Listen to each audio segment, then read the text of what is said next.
बाजेला भोलेनाथ के, जब डमरू बाजेला भोलेनाथ के, पूरा दुनिया भजन में मगन हो जाला।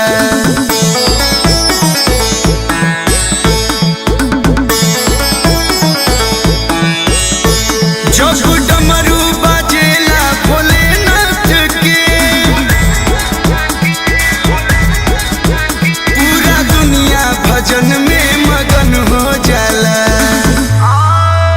मेघ बरसे लागे बिना बरसात के, तो पावन महीना सावन हो जाला।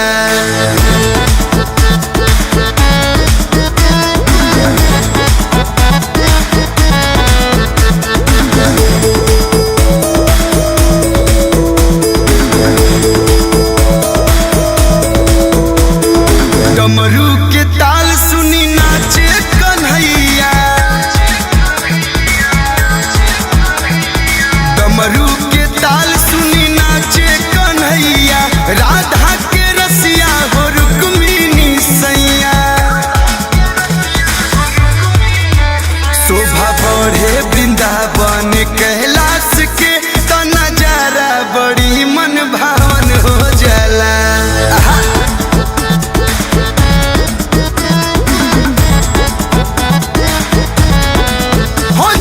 डमरू बाजेला भोलेनाथ के, पूरा दुनिया भजन में मगन हो जाला।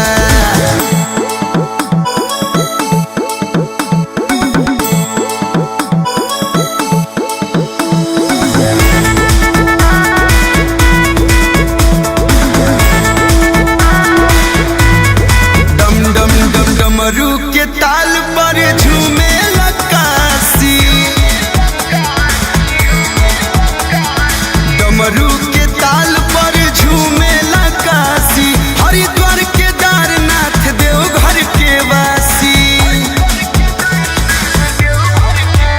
गुज बम बम बनारस अस्सी घाट पे, कल पंकज के मन परसन हो जाला।